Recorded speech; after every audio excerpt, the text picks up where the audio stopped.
साथियों, इस समय या बहुत अरसे से विभिन्न धर्मों के विषय में चर्चाएं होती रहती हैं, प्रश्न उठते रहते हैं और लोग इन धर्मों को मानने से या इनकी आस्था पे लोगों का जो विचार है वो भिन्न भिन्न दिखाई देता है।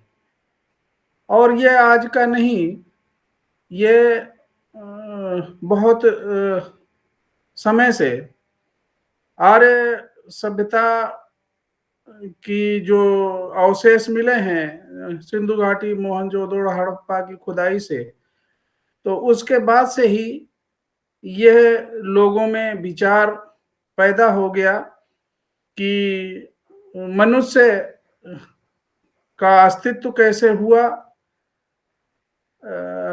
तमाम तरह की विचारधाराएं प्रचलित हुई। सबसे पहले यहाँ पर जो आकर उन्होंने अपना एक वैदिक व्यवस्था स्थापित की, उसके अनुसार इस धरती का विकास, मानव का विकास, प्राणी का विकास ईश्वर ने किया। इस मान्यता के तहत ईश्वर देवी देवता या तमाम ऐसी शक्तियों को, चाहे सूर्य हो, चंद्रमा हो, जल हो, वायु हो, अग्नि हो, इस तरह के लोगों में एक विश्वास पैदा हुआ, आस्था पैदा हुई कि यही हमारे जीवन के रक्षक हैं और इन्हीं से मानव की उत्पत्ति हुई है। लेकिन धीरे धीरे चारवाक दर्शन, जो यहाँ के मूल निवासी थे, उनकी जो विचारधारा है, उनकी सभ्यता मोहनजोदड़ो, हड़प्पा की खुदाई से, सिंधु घाटी सभ्यता की खुदाई से पता चलता है कि वो वैचारिक दृष्टि से बहुत ही सूझबूझ वाले लोग थे। उनमें आपस में कोई वैमनस्य नहीं था, भेदभाव नहीं था, आडंबर नहीं थे, कोई ऐसे कर्मकांड, पूजा पद्धति, आहुति या इस तरह के कोई बातें नहीं थी। बड़ी विकसित सभ्यता थी। लेकिन वैदिक सभ्यता ने इसको नष्ट करके अपनी एक संस्कृति, अपनी एक सभ्यता जबरदस्ती यहाँ पे थोपी। इसके विरुद्ध में चारवाक दर्शन या जैन दर्शन, बुद्ध दर्शन, तमाम ऐसी विचारधाराएं प्रचलित हुई जो इन मान्यताओं को खंडित किया। बाद में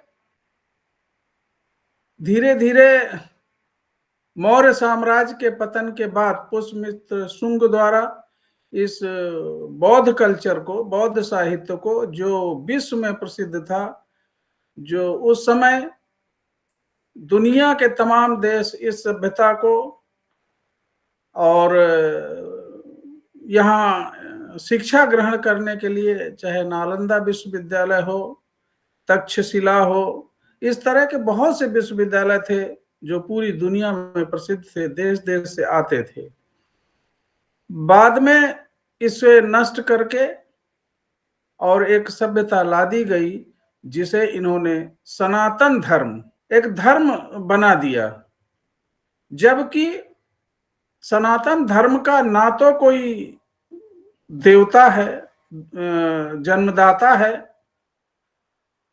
ना कोई इनका एक साहित्य है, ना ही कोई एक विचार है, ना ही एक दर्शन है। जितने ग्रंथ पढ़िए उसमें उतने तरह की भिन्नताएं, उतने तरह के देवी देवता, उतने तरह के लोग मिल जाएंगे।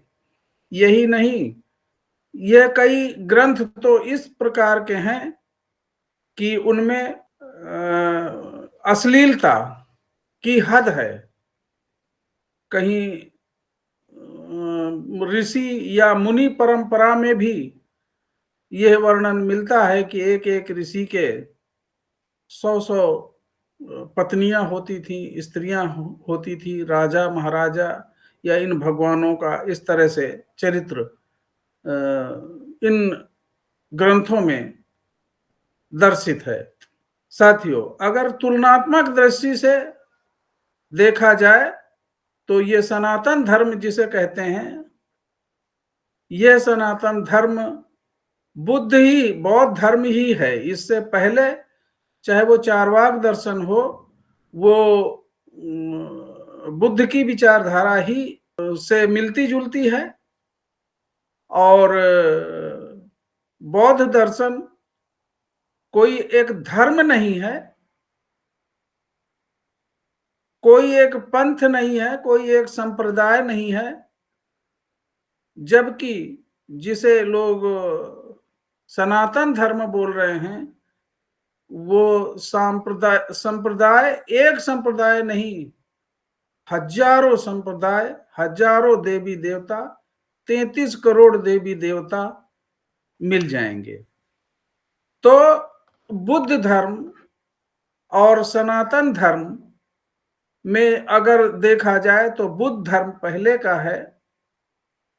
सनातन धर्म की जिसकी ये लोग व्याख्या करते हैं, ये बाद का है, ये संस्कृत में लिखा गया है।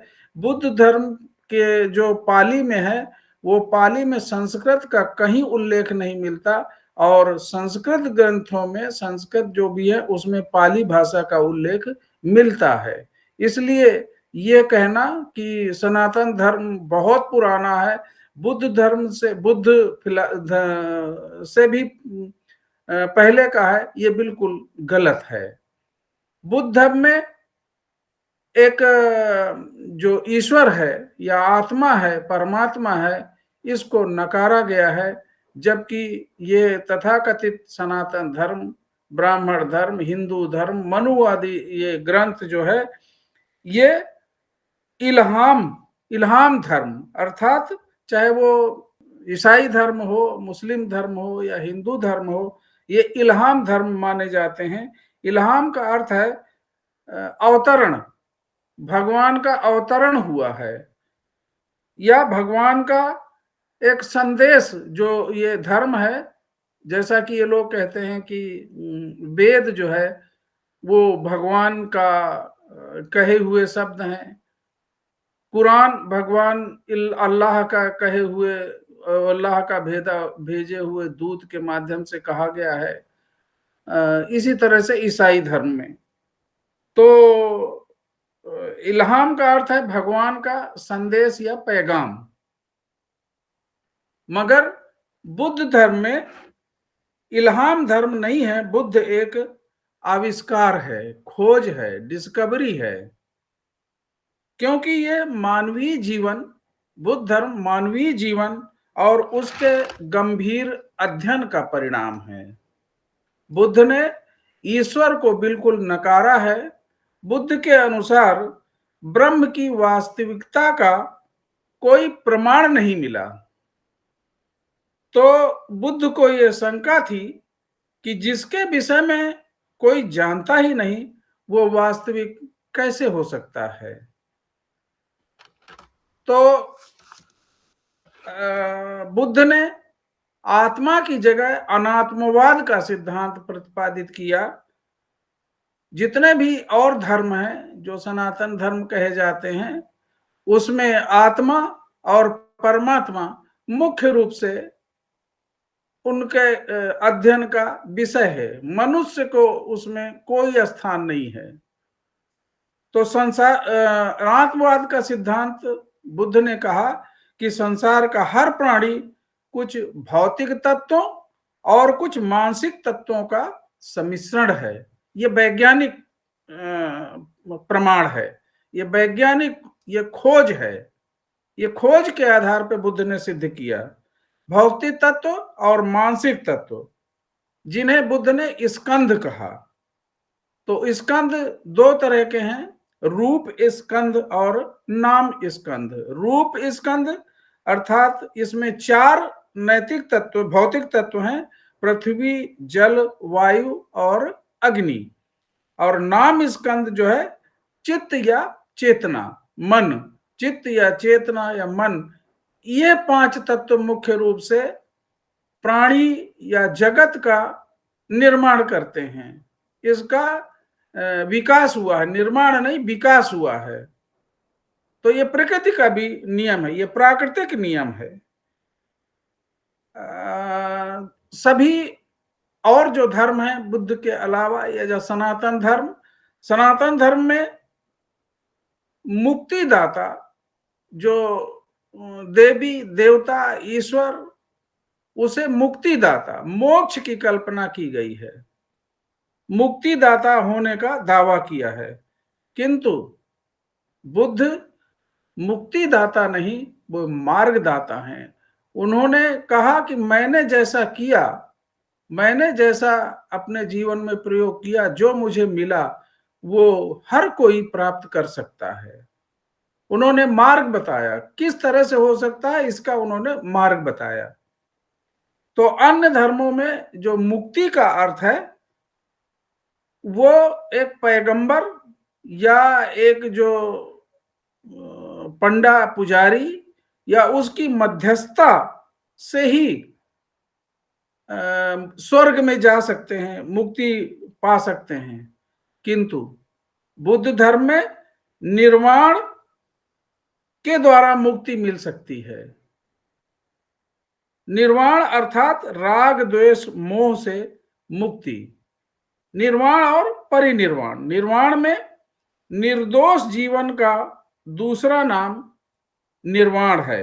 राग द्वेष मोह से मुक्ति निर्वाण है।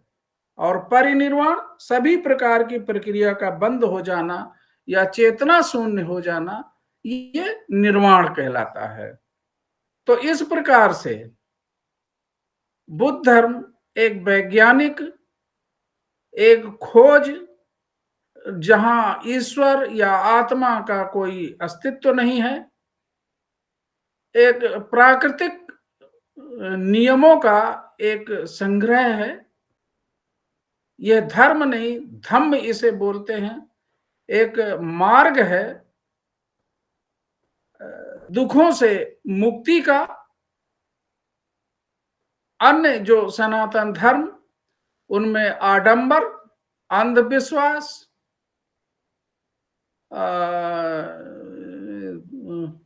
पूजा पाठ, यज्ञ, बलि, इस तरह के रूढ़िवादी जो विचार हैं उनका संग्रह है। मानवता की बात बुद्ध धर्म में मनुष्य ही उस विचारधारा के केंद्र में केवल मनुष्य है।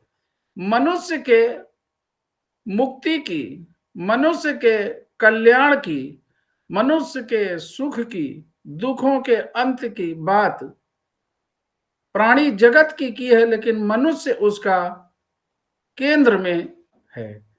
तो ऐसे जो सनातन धर्म, जिसमें मनुष्य का कोई स्थान नहीं है, जिसमें आडंबर, जिसमें पूजा पाठ, जिसमें कर्मकांड,